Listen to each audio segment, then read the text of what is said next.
Welcome to Buddha Enlightenment, where we explore the path to inner peace and mental clarity.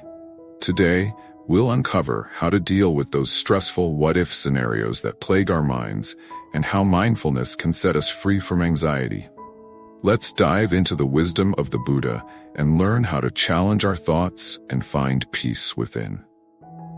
When it comes to the stress and anxiety, and that is the what-if scenarios, the catastrophizing of mind, now this state of mind can affect for many people, and they suffer a lot when these kind of thought patterns shut their mind rights. Oh, what-if scenarios are like, you imagine all the worst cases scenarios in your mind, like, what if that happened to me? What if everything went wrong?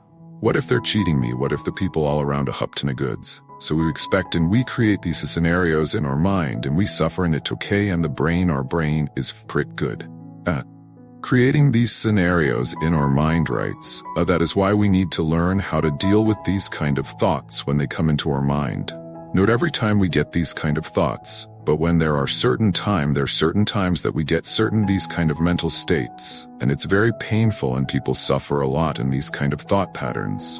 And this is where the Buddhist practice of mindfulness comes in handy. Right, in Buddhist practice, we call mindfulness as Sati. Sati is the bringing your mind to this present state and understanding there. Reality, as Siddhis writes, when you understand the true nature of reality, when you understand that everything, every experience, every mental state has one intrinsic nature, and that is changing. Every mental state, every experience is subjected to changing, right? But before doing that, there are certain things that we need to understand, and we need to think and practice to deal with these kind of catastrophizing thoughts, right? These what-if scenarios, the first practice, we need mindfulness to understand it. This because we need to catch this thought. Without you catching this thought and understanding and realizing this thought, you cannot do anything, right? You cannot deal with anything that you don't understand about. So the first step is to know that you're in a state of the mental state of catastrophizing, right? What-if scenarios. So the first step is to understand and challenge your thoughts, right? How to challenge your thoughts. Now in this practice, we need mindfulness. We need to catch this thought, right? And understand as it is, and then ask the question from yourself, that is this the reality, or is this just another distortion of my mind about the reality of the life, right? Because the mind and our brain can distort the reality. In many ways, it can create many scenarios, but in reality, the problem is very, very little, right? Sometimes there is no problem. I've seen this a lot of times in mind, that when we don't have much things to worry about, right? When the life goes smoothly, we worry about even about the little things in life. Okay, so that is why first we need to understand, is this reality, or is this another distortion of my mind about the reality, right? When you understand this, when you come to this present moment and understand what reality is, then you find that there are very few things that we need to worry about, and many things, right? 99% of what we got through is just another distortion of our mind, right? So challenging your thought is very important when you deal with these kinds of mental states. And once you understand the reality now, then you can ask from yourself that, what can I do about it? Is there anything that is under my control, that I can take some actions to change this state, right? And then you understand that there are certain things in life that are under your control, and that are not under your control, that are out of your control. So then you have to realize that the things that are under your control is totally worth worrying, and worth taking actions. And the things that are not under your control, we don't have anything to do about it. And also we can't change that state, so what we can do is we can accept it, right? Once you realize the reality, one thing that you can do is to understand what is in your control and what is not in your control.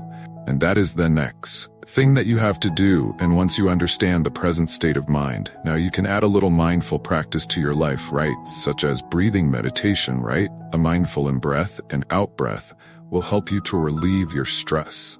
Okay, this is something the Buddha introduced us to do, and Buddha emphasizes to do, to stop the chattering of your mind, to stop this restlessness of your mind.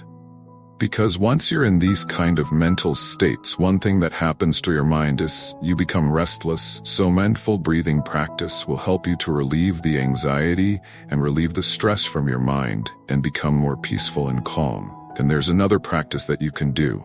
And this is not directly mentioned in Buddhism, But you can set Adam to worry about things, right? So what you have to do when the worrying and when these regrets and these kind of thought patterns come into your mind, say to yourself, okay, wait, there is a time in my day to worry about these things, so wait until that, I will wait until that, and when that time comes, I will do my worrying, I will do me regrettings. Or what do? You set an alarm to yourself that I will worry in the futures. So then set a maybe time period during the day that you sit down and think, okay, what is there in my mind and in my life to worry about, right? And to check the reality, and then you spend a good time, and you don't spend that time worrying and regretting, you spend that time analyzing and not overthinking, but analyzing and realizing about the reality of the life and the present state of life, so that you find there are very few things to worry about in life.